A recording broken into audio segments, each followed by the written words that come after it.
We are continuing in the fourth chapter of Pirkei Avot, Mishnah Yud Chet. Rabbi Shimon ben Elazar Omer, Al tiratzeh chavercha bishat kaso, ve'al tenachamenu b'sha'a shemeto mutal levanav, ve'al tishalo bishat nidro, ve'al tishtadel liroto bishat kalkalato. Rabbi Shimon ben Elazar here is giving us very good advice on how to help or not help other people in their time of crisis. A few different times of crisis or interesting scenarios are raised here in the Mishnah. The first is when your friend is in a state of anger.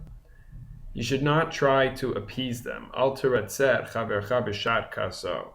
You shouldn't try to appease someone while they're angry, because your efforts, which might be well-intentioned, will only end up making that person feel even more angry, because anger usually doesn't allow a person to think straight, to be in a calm state, willing to listen, and trying to appease them may only make the situation even worse. When a person is dealing with a death and the body of that dead person is in front of them, you should not try to comfort them at this time. This is a difficult idea, because someone who's going through a very difficult time really would appreciate the comfort. Rabbi Shimon is telling us is it's not as intuitive as you might have thought, that the comfort that you try to bring to a person really won't be helpful, won't really help that person.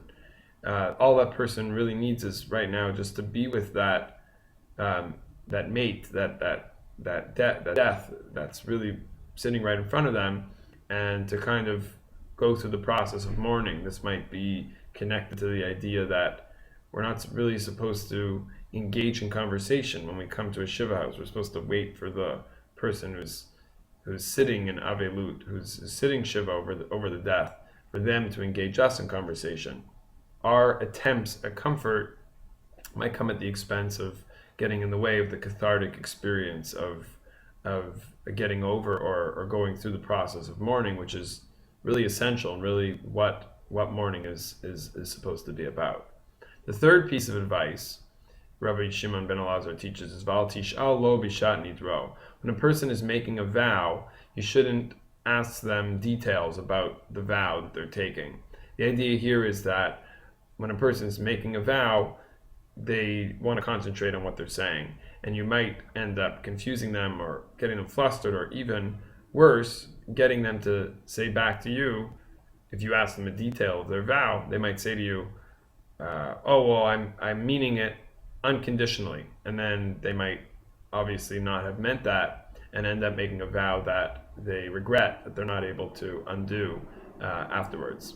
The last piece of advice, which Rabbi Shimon ben Elazar teaches, is Val tishtadel liroto bishat kalkalto. This might be referring to a leader, or even any person really who goes through a kilkul, some kind of embarrassment or shame, something that they do which they regret. You should try not to be there for them, to try to comfort them, even though you might think that I'm helping them, I'm being there for them. It's a hard, difficult time, embarrassing situation. Shimon Elazar's advice is that really that person just wants to be left alone. That person doesn't need any further embarrassment or any further shame by you trying to be there comforting them. Mishnah Yutet. Shmuel HaKatan Omer. Shmuel HaKatan teaches, Bin fo oyuchal tismach, al yageli becha, pen yireh, Hashem v'rabeina v'eshiv me'alav apo. Here Shmuel HaKatan quotes a pasuk from Mishlei. The fall of your enemy you should not rejoice, and in his stumbling your heart should not be joyous. Pen, so that yireh Hashem v'rabeina v'eshiv me'alav apo, so that God will not take away the anger that's placed on the enemy and perhaps bring it on you, God forbid. So Shmuel HaKatan here is relating to the idea of should we or should we not rejoice at the downfall of our enemy? And he's quoting here the passage from Mishlei, which is suggesting that although there is a celebration of sorts, that we no longer have to deal with a certain enemy, nonetheless, overjoy in this aspect is not recommended.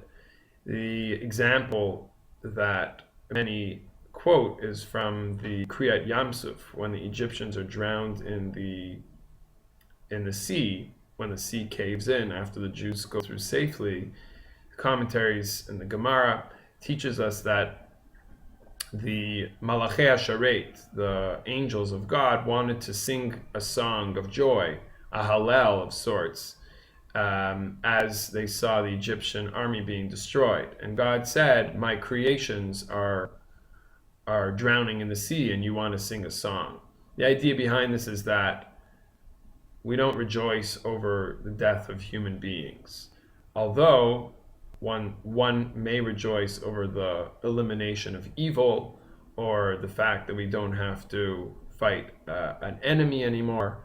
But the very idea of a human being being lost in the world is not necessarily a cause for rejoicing. Mishnah Chaf. Elisha ben Avuya Omer. Elisha ben Avuya teaches, Halomed Yeled, one who learns in their youth, starts their education at a young age. Lamahu domeh, to what is he compared? L'diok tuval niyar chadash. It's like ink on a fresh page, on a fresh paper that's never been written on.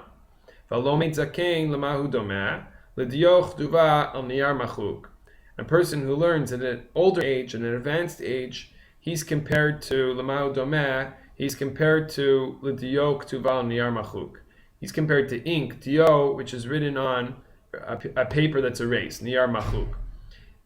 Elisha ben Abuya here is speaking about the idea that when you learn at a young age, you're impressionable, you're naive, you're learning things for the first time. So it's like a fresh piece of paper that hasn't been written on, and it's an opportune time to begin one's learning, because those are the years that are at a person's most time of impression.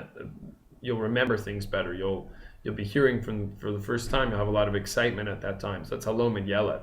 Halomed Zakein, when you learn at a more advanced age, this is more of a paper that's been worked on, that's been erased, and you're writing on it. You're not writing on a fresh page. Nonetheless, Elisha ben Abuya is perhaps alluding to the fact that a person should continue his Torah learning whether you're young or whether you're old.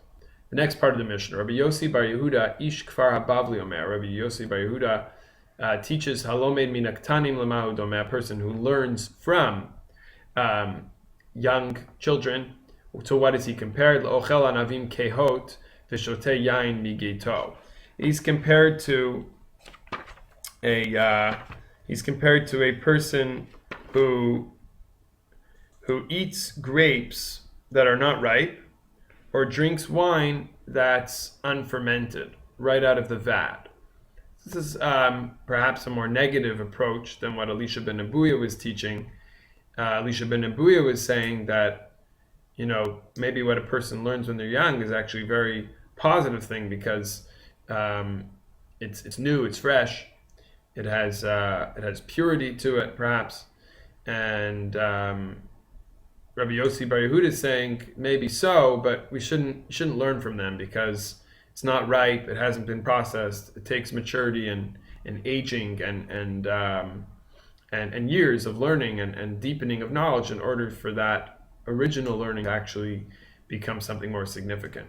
V'halomed mina zekenim l'ma'od domeh, but a person who learns from sages or elders, to what is he compared? L'ochel anavim b'shulot v'shoteh yain yashan. He's compared to eating ripe grapes and drinking aged or old wine, which is preferred.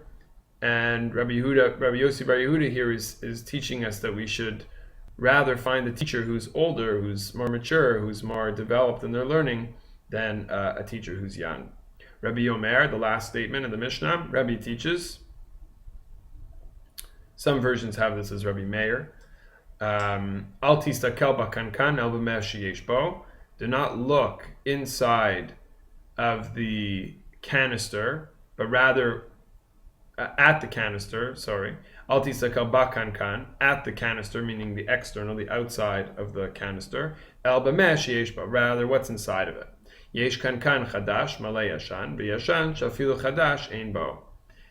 There are some canisters where you look at it from the outside, it looks brand new, and it looks clean and fresh, but it's filled with malay yashan. It's filled with old wisdom, or here in the analogy, something that's aged, something that has been in there for a long time.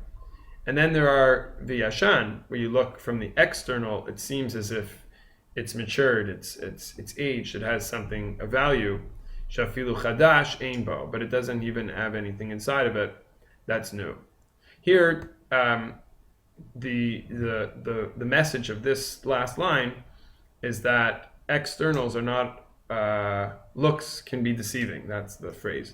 Al tistakel bakankan. It's really important to, first impressions obviously make a difference. What you see, how you see a person initially.